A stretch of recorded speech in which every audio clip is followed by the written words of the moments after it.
साथियों नमस्कार, मैं हुकम चंद, आप देख रहे हो प्रबुद्ध भारत न्यूज।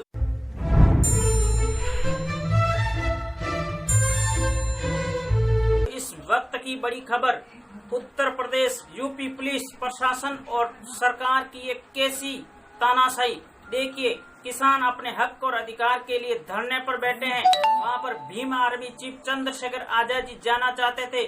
पुलिस ने चंद्रशेखर रावण को हिरासत में ले लिया है। चंद्रशेखर रावण ने कहा, पुलिस और सरकार की तानाशाही कब तक चलेगी, हम झुकेंगे नहीं। देखिए साथियों, चंद्रशेखर रावण किसानों के लिए वहां जाना चाहते थे, लेकिन इस सरकार ने उनको रोक लिया है।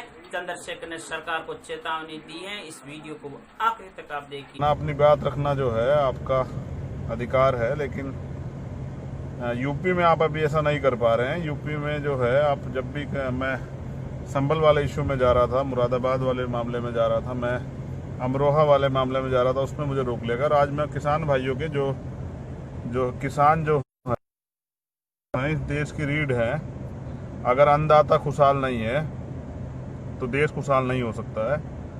उनकी बात रखने, उनकी परेशानी को सुनने, उस आवाज़ को, उस आंदोलन को मजबूती करने, लेकिन प्रशासन द्वारा जो है लगातार रोक लिया गया है। आप देख सकते हैं पुलिस आगे भी और पीछे भी, मैं आपको लगातार हमारे साथ चल रही है। और पीछे का अगर नज़ारा मैं आपको दिखाऊंगा तो वो बड़ा ही मेरे समझ से बेहतरीन है। बहुजनों के पास इस तरह की चीज़ें होनी चाहिए कि बहुजन समाज के लोगों की प्रशासन द्वारा जो है इस तरह से देखभाल की जाए। 25 से 30 गाड़ियाँ पुलिस की जो है मेरे पीछे चल रही हैं, और उनका लक्ष्य एक ही है कि मैं उस आंदोलन में ना जाऊं। और मैं उनसे पूछ रहा था कि बताइए, कौन सा कानून जो है वो मुझे रोकता है जब लॉकडाउन अनलॉक 1 चल रहा है और आदमी अपनी गाड़ी से आ जा सकता है। तो मैं जब इस आंदोलन को समर्थन देने, जो जायज़ मांग है उस आंदोलन समर्थन देने जा रहा हूं, तो उसको रोकने के लिए कौन सा कानून का प्रयोग किया जा रहा है, कौन से आदेश हैं? तो प्रशासन के पास ऐसे कोई आदेश नहीं है। बस प्रशासन का कहना है कि आप नहीं जाएंगे। मैं जानना चाहता हूं, क्या मैं इस देश में कोई अपराधी हूं या इस देश में मेरे कोई अधिकार नहीं है? बाबा साहब कॉन्स्टिट्यूशन ने तो हम सब लोगों को बराबर के अधिकार दिए हैं। मेरे साथ शिरीष जी भी हैं, वीरेंद्र सिंह जी जो हैं, और वो भी जा रहे थे किसानों की आवाज़ को बढ़ाने के लिए। हमारे साथ हिमांशु भी है, छोटा भाई। जय भीम।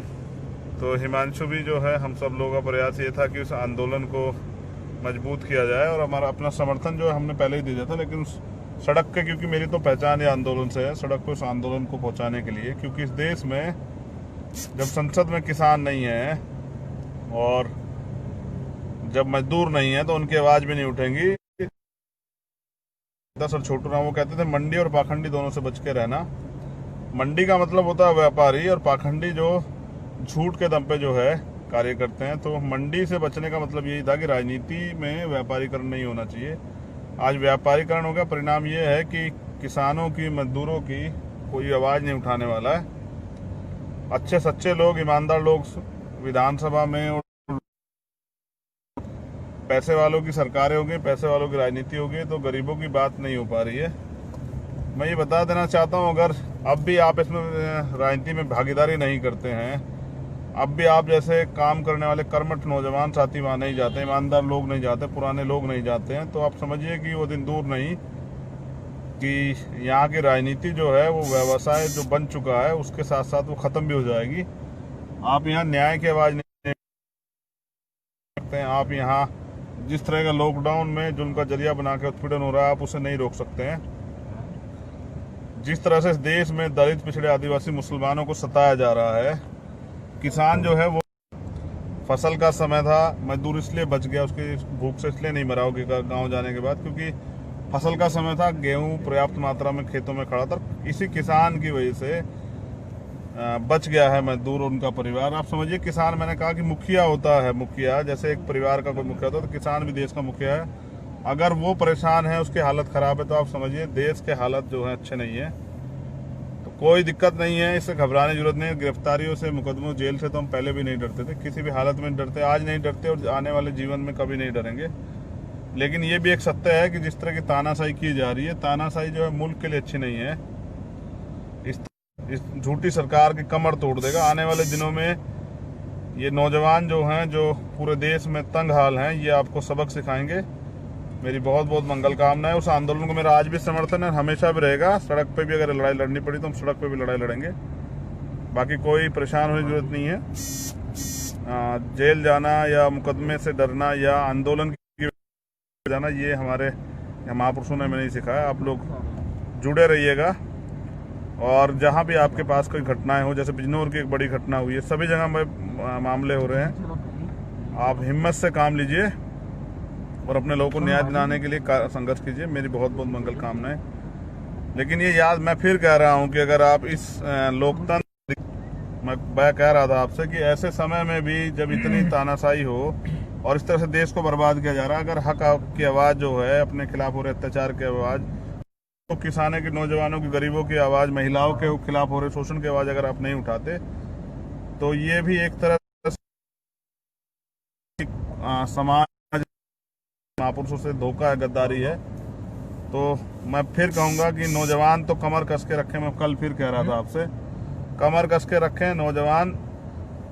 हमें किसी भी हालत में अपने मुल्क को बचाना है, अपने देश को बचाना, और देश तभी बचेगा जब इस देश में रहने वाला किसान, मजदूर, गरीब, नौजवान, दलित, पिछड़ा, आदिवासी, मुसलमान, अन्य धार्मिक अल्पसंख्यक और वो लोग जो मानवतावादी हैं, वो लोग सुरक्षित रहेंगे, तभी बचेगा। जिस तरह से आप समझ लीजिए सरकार ने लॉकडाउन को हथियार बना के, कितने इस सरकार को जो है इस बार वोट से जवाब दिया जाएगा, और वोट से जो है इनको जो है सत्ता से बेदखल करके, इनको ये जो अभी तरह तरह के जो है भरम पाल के बैठे हैं, इनको रोड मास्टर बनाया जाएगा। जैसे मान्यवर साहब काशीराम कहते थे, इनको रोड मास्टर बनाया जाएगा, इनको रोड पे खड़ा किया जाएगा। इनको पता लगेगा कि जनता बनाती है, जनता बिगाड़ देती है।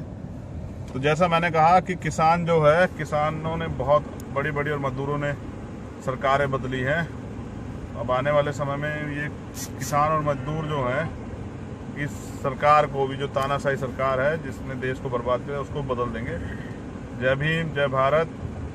हक की आवाज़ को बुलंद करते रहिए। मेरी बहुत बहुत मंगल कामना सभी साथियों को, चाहे वो गुजरात से जुड़ी हुई भीम आर्मी की आज़ाद समाज पार्टी टीम हो, या पूरे देश में कहीं से भी, चाहे पंजाब की हो, बिहार की हो, उत्तराखंड से भी जो जुड़ी हुई टीम है, उन सब के लिए मेरी बहुत बहुत मंगल कामनाएं। आप काम करते रहिएगा।